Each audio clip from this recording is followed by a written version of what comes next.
नमस्कार, मैं हूं निकिता और आप देख रहे हैं सत्यहिंदी.com। चलिए एक नजर डालते हैं अब तक की सुर्खियों पर। कुंभ मेले में बुधवार की रात तकरीबन 1:30 बजे एक घाट पर भगदड़ मच गई। समाचार एजेंसी AFP से प्रयागराज सिटी के एक डॉक्टर ने नाम ना बताने की शर्त पर बताया कि इस घटना में कम से कम 15 लोगों की मौत हुई है। वहीं भगदड़ के बाद घाटों की घेराबंदी कर दी गई और पुलिस लोगों को रोकने में लगी है। अब कुंभ में मची भगदड़ के बाद इसके इंतजाम को लेकर श्रद्धालु गंभीर सवाल उठा रहे हैं। भगदड़ के बाद लोगों के सामान, कपड़े, कंबल और बैकपैक चारों तरफ बिखरे दिखाई दिए और हर तरफ लोग बदहवास दिख रहे हैं।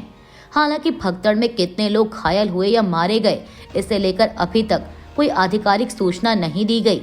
स्थानीय अस्पताल में अपना इलाज करा रही एक घायल महिला ने समाचार एजेंसी PTI से कहा कि वहां अचानक भगदड़ मच गई थी। लोगों को आने जाने का रास्ता नहीं मिल रहा था। उन्होंने कुंभ मेले के प्रबंधन में लगे कुछ लोगों पर लापरवाही भरा रवैया अपनाने का आरोप लगाया। कुंभ में भगदड़ के बाद उत्तर प्रदेश के मुख्यमंत्री योगी आदित्यनाथ ने बयान जारी कर श्रद्धालुओं से अपील की है। मुख्यमंत्री ने X पर लिखा कि महाकुंभ 2025 प्रयागराज आए प्रिय श्रद्धालुओं, मां गंगा के जिस घाट के आप समीप हैं वहीं स्नान करें। संगम नोच की ओर जाने का प्रयास ना करें। आप सभी प्रशासन के निर्देशों का अनुपालन करें और व्यवस्था बनाने में सहयोग करें। संगम के सभी घाटों पर शांतिपूर्वक स्नान हो रहा है। किसी भी अफवाह पर बिल्कुल भी ध्यान ना दें।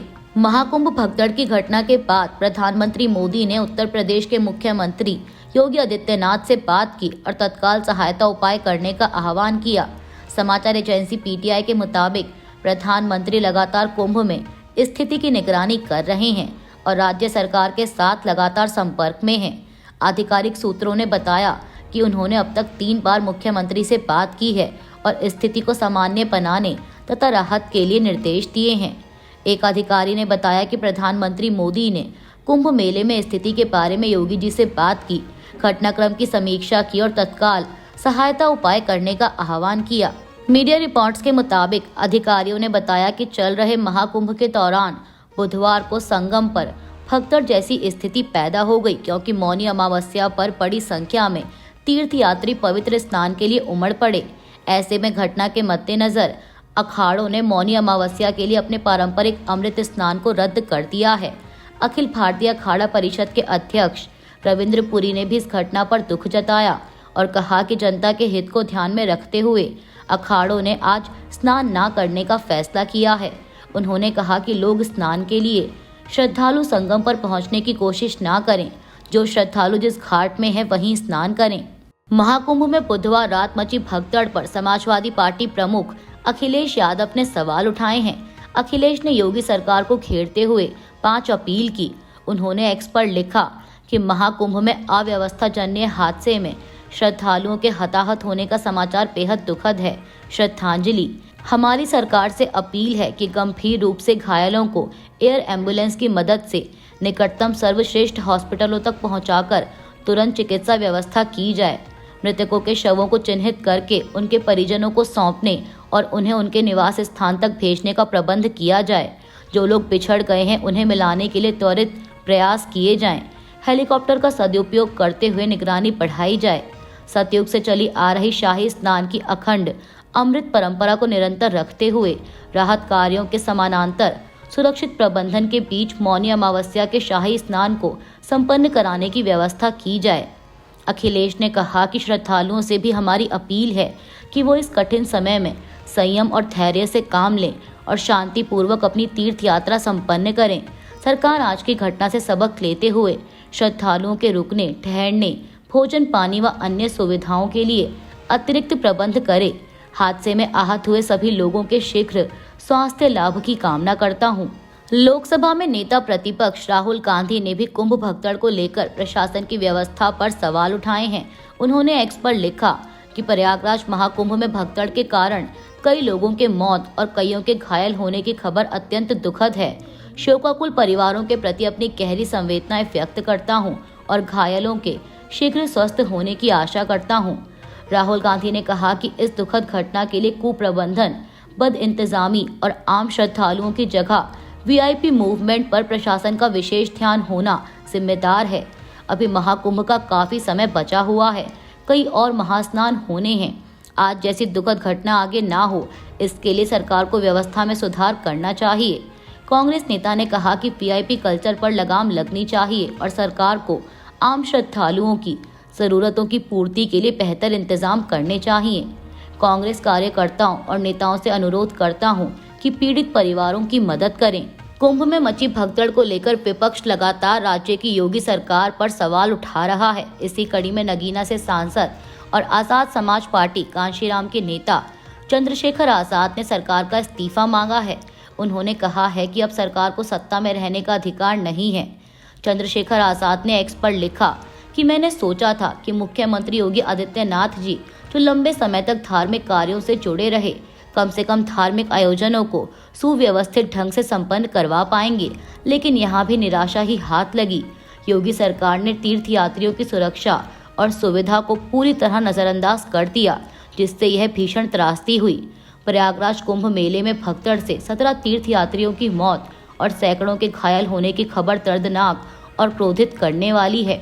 शोकाकुल परिवारों के प्रति गहरी संवेदनाएं व्यक्त करता हूं। सांसद ने आगे लिखा कि यह हादसा सरकार की घोर लापरवाही, अक्षम प्रशासन और कुप्रबंधन का प्रत्यक्ष प्रमाण है। सरकार का ध्यान तीर्थयात्रियों की सुविधा व सुरक्षा पर कम और प्रचार व दिखावे पर अधिक था, जिसका खामियाजा निर्दोष लोगों को अपनी जान देकर चुकाना पड़ा। चंद्रशेखर ने आरोप लगाया कि इतना ही नहीं, यहाँ अस्पतालों की बदहाली भी कम शर्मनाक नहीं है। ना बेड, ना कोई सुविधा, संसाधनों की भारी कमी और घायलों को उचित इलाज की दिक्कत यह साबित करती है कि सरकार की प्राथमिकता कभी भी लोगों की भलाई नहीं रही। योगी सरकार से इस्तीफा मांगते हुए नगीना सांसद चंद्रशेखर आजाद ने आगे लिखा कि इस त्रासदी ने योगी सरकार के खोखले दावों की पोल खोल दी है। धार्मिक आयोजनों को राजनीतिक मंच बनाना और तीर्थयात्रियों की सुरक्षा से खिलवाड़ करना अक्षम्य अपराध है। अगर सरकार अपनी जिम्मेदारी निभाने में असमर्थ है तो उसे सत्ता में बने रहने का कोई नैतिक अधिकार नहीं है। इसके साथ ही सांसद ने सरकार से 4 प्रमुख मांगे भी की। उन्होंने लिखा कि योगी सरकार से तत्काल ही 4 ठोस कदम उठाने की मांग करता हूं। पहली, घायलों के लिए सर्वोत्तम चिकित्सा उपलब्ध कराई जाए और सभी का निःशुल्क इलाज हो। दूसरी, मृतकों के परिजनों को 1-1 करोड़ रुपए का मुआवजा दिया जाए। तीसरी, घटना के जिम्मेदार अधिकारियों और प्रशासनिक तंत्र पर कड़ी कार्रवाई की जाए। और चौथी, भविष्य में ऐसे आयोजनों में आपदा प्रबंधन और सुरक्षा के कड़े उपाय सुनिश्चित किए जाएं। दिल्ली में विधानसभा चुनाव की हलचल के बीच यमुना के पानी में जहर का मामला गर्मा गया है। दरअसल आम आदमी पार्टी प्रमुख अरविंद केजरीवाल ने हरियाणा की ओर से यमुना के पानी को जहरीला करने का आरोप लगाया था। केजरीवाल ने दावा किया था कि अगर दिल्ली जल बोर्ड ने जहर का पता नहीं लगाया होता तो सामूहिक नरसंहार हो सकता था। उन्होंने इसके लिए हरियाणा की बीजेपी सरकार पर आरोप लगाया था। वहीं अब उनके इस आरोप पर चुनाव आयोग ने अरविंद केजरीवाल को नोटिस भेजा है। चुनाव आयोग ने चिंता जताई है कि केजरीवाल के आरोपों से गंभीर परिणाम हो सकते हैं। इनमें क्षेत्रीय समूहों के बीच दुश्मनी, पड़ोसी राज्यों के निवासियों के बीच तनाव और पानी की कमी के कारण कानून व्यवस्था की समस्याएं शामिल हैं। चुनाव आयोग ने केजरीवाल से बुधवार शाम 8 बजे तक आरोपों के समर्थन में सबूत देने को कहा है। आपको बता दें कि भाजपा और कांग्रेस ने इस मुद्दे पर केजरीवाल के खिलाफ चुनाव आयोग में शिकायत की थी। दिल्ली विधानसभा चुनाव में अब कुछ ही समय बाकी बचा है। ऐसे में राजनेताओं की जुबानी जंग और भी तेज हो गई। इस कड़ी में राहुल गांधी ने आरोप लगाया कि अरविंद केजरीवाल शीश महल में रहते हैं। राहुल गांधी ने कहा कि अरविंद केजरीवाल ईमानदारी का चोला ओढ़कर आए, सबसे बड़ा शराब घोटाला कर दिया। ये है केजरीवाल की रणनीति। उन्होंने एक चुनावी सभा को संबोधित करते हुए कहा कि एक बात समझ लीजिए, बाकी पार्टी वालों के बारे में मैं नहीं जानता कि मोदी जी से डरते हैं या नहीं डरते, लेकिन केजरीवाल जरूर कांप जाते हैं। वहीं राहुल गांधी के इन आरोपों का अरविंद केजरीवाल ने भी जवाब दिया है। केजरीवाल ने एक्स पर लिखा कि मोदी जी तो शराब घोटाले जैसा फर्जी केस बनाकर भी लोगों को जेल में डाल देते हैं। आप और आपका परिवार नेशनल हेराल्ड जैसे ओपन एंड शट केस में अभी तक गिरफ्तार क्यों नहीं हुआ? केजरीवाल ने पूछा कि रॉबर्ट वाड्रा को बीजेपी से क्लीन चिट कैसे मिल गई। डर और बहादुरी पर क्या ना ही दे तो अच्छा है। देश जानता है कौन कायर है और कौन बहादुर। भारत ने मंगलवार रात को कनाडाई आयोग की रिपोर्ट में उसके खिलाफ लगाए गए आरोपों को दृढ़ता से खारिज कर दिया है।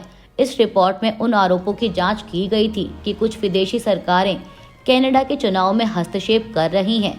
वहीं अब भारतीय विदेश मंत्रालय ने कड़ी प्रतिक्रिया देते हुए कहा कि वह रिपोर्ट में भारत पर लगाए गए आरोपों को खारिज करता है। वास्तव में कनाडा ही है जो भारत के आंतरिक मामलों में लगातार हस्तक्षेप कर रहा है। अभी के लिए बस इतना ही। बाकी की खबरों के लिए बने रहिए सत्यहिंदी.com के साथ।